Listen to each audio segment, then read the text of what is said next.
శ్రీ లక్ష్మీనరసింహ పరబ్రహ్మణే నమః.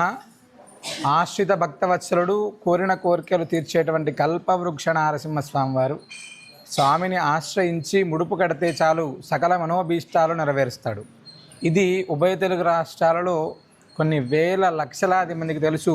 స్వామిని దర్శిస్తే చాలు, స్వామి సన్నిధిలో ముడుపు కడితే చాలు, తప్పకుండా వాళ్ళ యొక్క సంకల్పాలు నెరవేరుతుంది. సంతానానికి సంబంధించినటువంటి విషయం అయితే అనతి కాలంలోనే గరుడ ప్రసాదం తీసుకున్నటువంటి వాళ్ళకి ఎంతోమందికి ఇక్కడ సత్సంతాన ప్రాప్తిని కలిగించినటువంటి దేవదేవుడు స్వామివారు.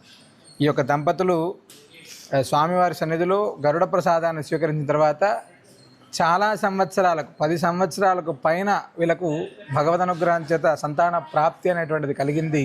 స్వామి సన్నిధిలో ఈనాడు వాళ్ళు అన్నప్రాసన కూడా ఇక్కడ నిర్వహించుకున్నారు.